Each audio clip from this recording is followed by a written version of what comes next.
श्री स्वामी समर्थ. तर ह्या बघा ताई ज्यांनी धनलक्ष्मी कुंचन सेवेतून स्वतःचं ऑफिस घेतलं, गाडी घेतली, हे पाठीमागं आले होते. तुम्हाला व्हिडिओ पण मी शेअर केला आहे इन्स्टाला, यूट्यूबला. तर त्या ताई स्वतःचा अनुभव स्वतःच सांगतील. श्री स्वामी समर्थ.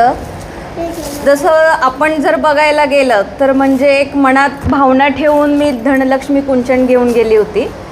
अजून मला पूजा हे करताना अजून 1 महिना पण कंप्लीट झालेला नाही आहे, पण त्या अनुभवातून स्वामींच्या इच्छेने, ताईंच्या आशीर्वादाने, तुमच्या सगळ्यांच्या आशीर्वादाने आज माझं ऑफिस पण झालं आहे आणि मी आज गाडी पण घेतली. आज माझ्या दारामध्ये ॲक्च्युली 3 गाडी आहेत. सगळी स्वामींचीच कृपा आहे, ताईंचा आशीर्वाद आहे आणि अजूनही भरभराट लाभ आम्हाला. तर असा ताईंचा अनुभव आहे बरं का. दादा पण बोलतील थोडं. दादा पण श्री स्वामी समर्थ. दादा बस, दादा लय बोलत नाही, सगळं ताईंचंच राज्य आहे सध्या, आहे की नाही.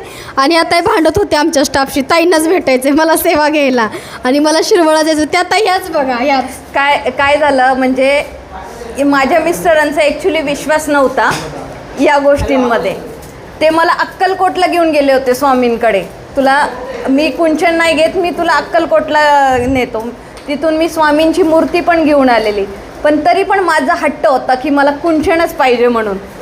ते आले आणि त्यात ताई पण नव्हत्या. मग फार चिटचिट पण शेवटी ताई आल्या. माझ्यासाठी थोडासा वेळ दिला त्यांनी. त्यांचे खूप खूप आभार. त्यांनी थोडासा वेळ दिला माझ्यासाठी आणि आजही मी कधीही मेसेज करू, त्यांची टीम आहे, त्या आहेत, मला रिप्लाय करतात, वेळेवर गायडन्स पण करतात.